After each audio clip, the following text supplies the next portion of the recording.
اعوذ باللہ من الشیطان الرجیم، بسم اللہ الرحمن الرحیم۔ السلام علیکم دوستو، میں ہوں کاشف قمر اور آپ موجود ہیں اسلامک نیٹ ورک پہ۔ دوستو، اسلامک نیٹ ورک میں آج جو ہم کتاب شروع کرنے جا رہے ہیں وہ ہے اہل بیت کے پاکیزہ اور انوکھے واقعات، اور اس کو شیخ الوظائف حضرت حکیم محمد طارق محمود مجذوبی چغتائی نے جو ہے تدوین کیا ہے۔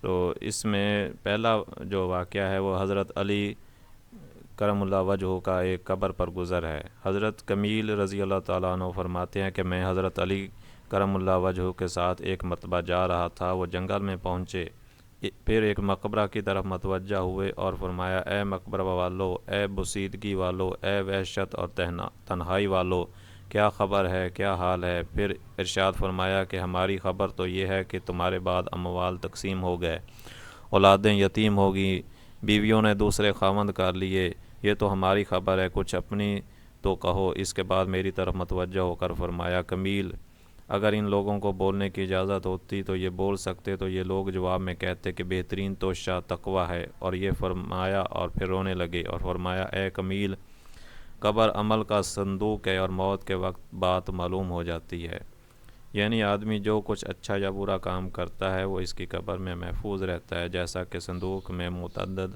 حدیث میں یہ مضمون وارد ہوا ہے کہ نیک اعمال اچھے آدمی کی صورت میں ہوتے ہیں جو میت کے جی بہلانے اور انس پیدا کرنے کے لیے رہتا ہے اور اس کی دلداری کرتا ہے، اور برے اعمال بری صورت میں بدبودار بن کر آتے ہیں جو اور بھی اذیت کا سبب ہوتا ہے۔ ایک اور حدیث میں وارد ہے کہ آدمی کے ساتھ 3 چیزیں قبر تک جاتی ہیں، اس کا مال، جیسا کہ عرب میں دستور تھا، اس کے رشتہ دار اور اعمال۔ 2 چیزیں مال اور رشتہ دار دفن کر کے واپس آ جاتے ہیں، عمل کے ساتھ رہ جاتا ہے۔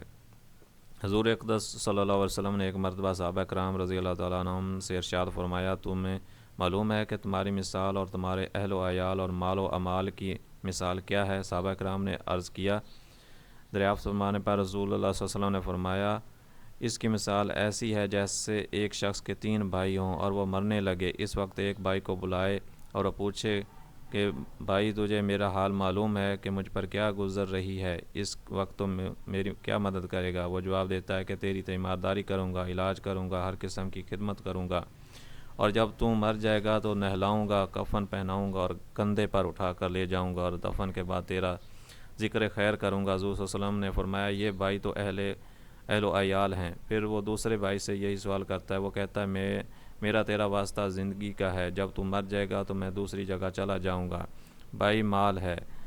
پھر تیسرا بھائی کو بلا کر پوچھتا ہے، وہ کہتا ہے کہ میں قبر میں تیرا ساتھی ہوں، وحشت کی جگہ تیرا دل بہلانے والا ہوں، جب تیرا حساب کتاب ہونے لگے تو نیکیوں کے پلڑے میں بیٹھ کر اس کو جھکاؤں گا، یہ بھائی عمل ہے۔ حضور صلی اللہ علیہ وسلم نے فرمایا، اب بتلاؤ کون سا بھائی کارآمد ہوا؟ صحابہ کرام رضی اللہ تعالیٰ عنہ نے عرض کیا، یا رسول اللہ صلی اللہ علیہ وسلم، یہی بھائی کارآمد ہے، پہلے دونوں تو بے فائدہ ہی رہے۔ تو دوستو، یہ تھی آج کی ویڈیو۔ امید ہے کہ یہ ویڈیو پسند آئی ہوگی۔ اگر ویڈیو پسند آئی ہے تو اس کو لائک کریں اور اپنے دوستوں کے ساتھ شیئر بھی کریں، اور اگر آپ کو ہمارا چینل پسند ہے تو اس کو سبسکرائب کر لیں تاکہ ہر نئی آنے والی ویڈیو ایک نوٹیفیکیشن کے ذریعے آپ تک پہنچ سکے۔ آئندہ ویڈیو تک کے لیے اللہ حافظ۔